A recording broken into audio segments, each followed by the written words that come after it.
You're listening to Civic Media. You can tune into any of our live shows on any radio station across the state with the Civic Media app. Find us in your phone's app store and listen anytime, anywhere. This is your WXCO Daily News Roundup for Bull Falls Radio, 98.9 FM and 1230 AM in Wausau.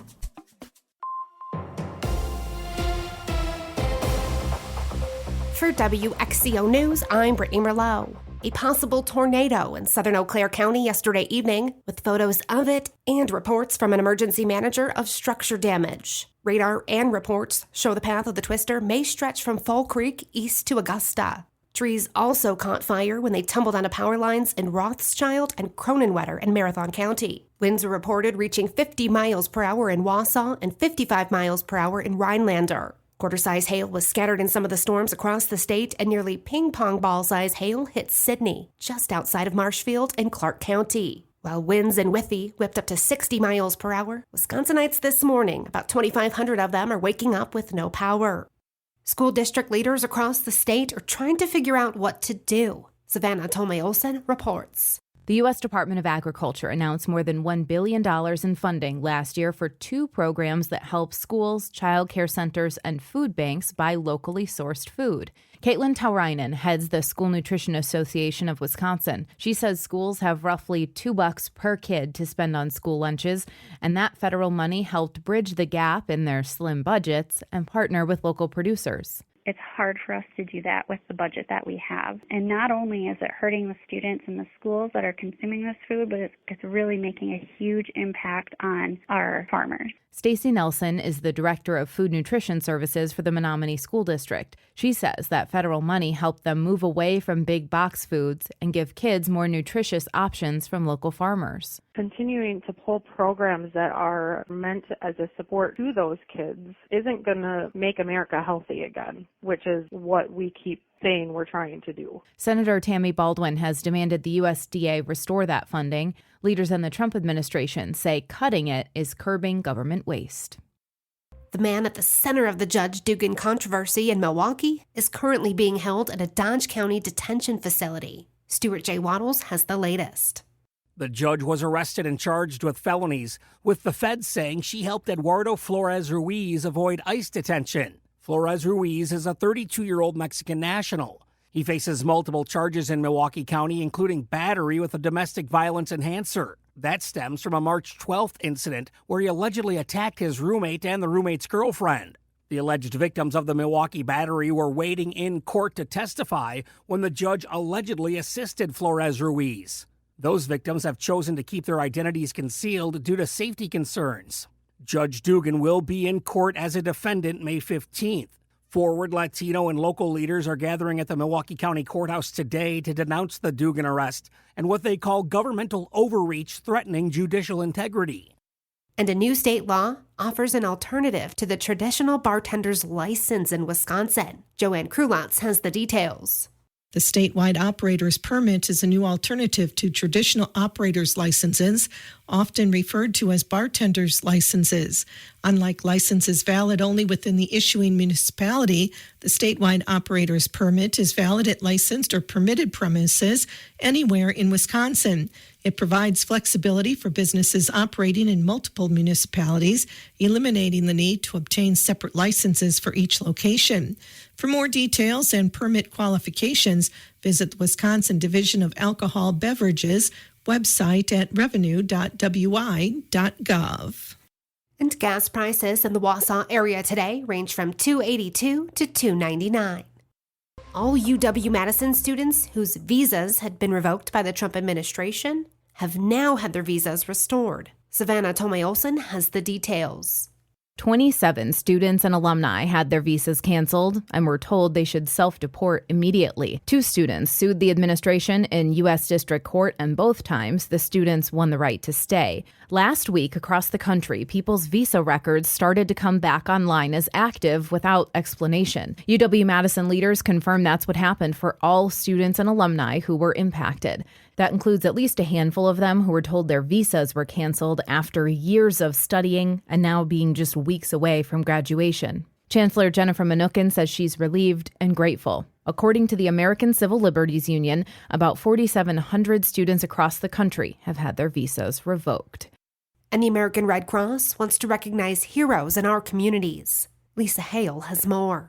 Local heroes who've shown exceptional courage, dedication, and selflessness in heroic contributions to their communities. Rebecca Rockhill, Executive Director of the Red Cross Northeast Wisconsin chapter. We have firefighters that have gone above and beyond to save lives, or someone who was just working in a grocery store and was able to save the life of somebody who collapsed. Just amazing stories that otherwise wouldn't get heard and wouldn't get told, and make those nominations. Tell that story and allow us to recognize the heroic acts of people in quiet communities, in small ways that have made a big difference. Visit redcross.org/Wisconsin for information.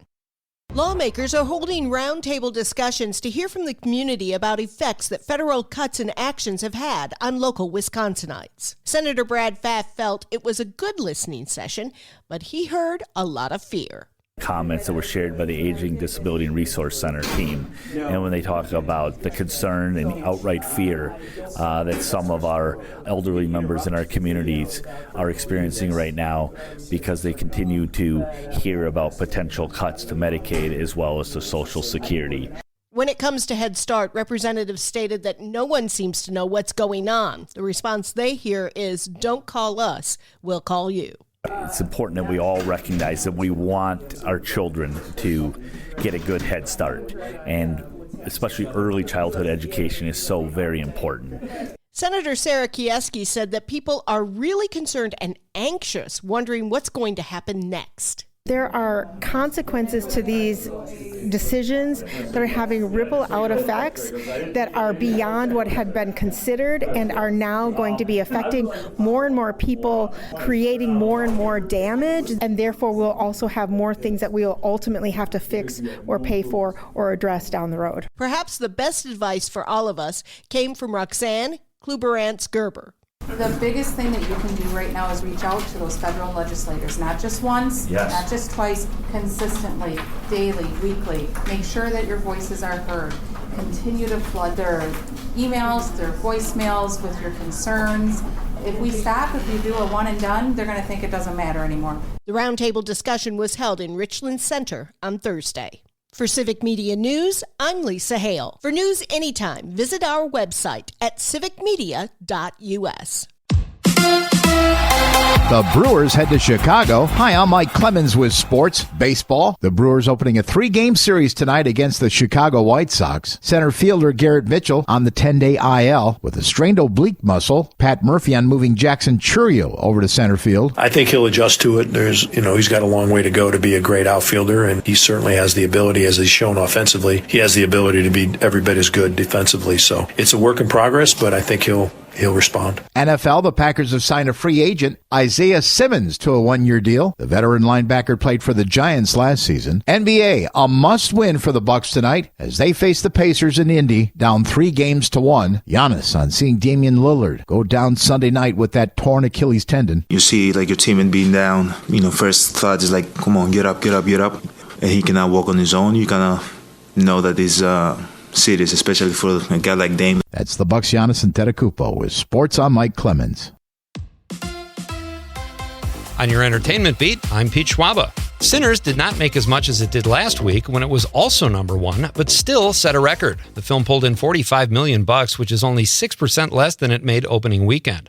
There's typically a huge fall-off in week two, even for hit movies, but especially for horror films, according to Variety. Impressive reviews are giving Sinners serious legs. And speaking of legs, Star Wars Revenge of the Sith 20th anniversary re-release was number two, bringing in $25 million plus, which edged out Ben Affleck's The Accountant 2.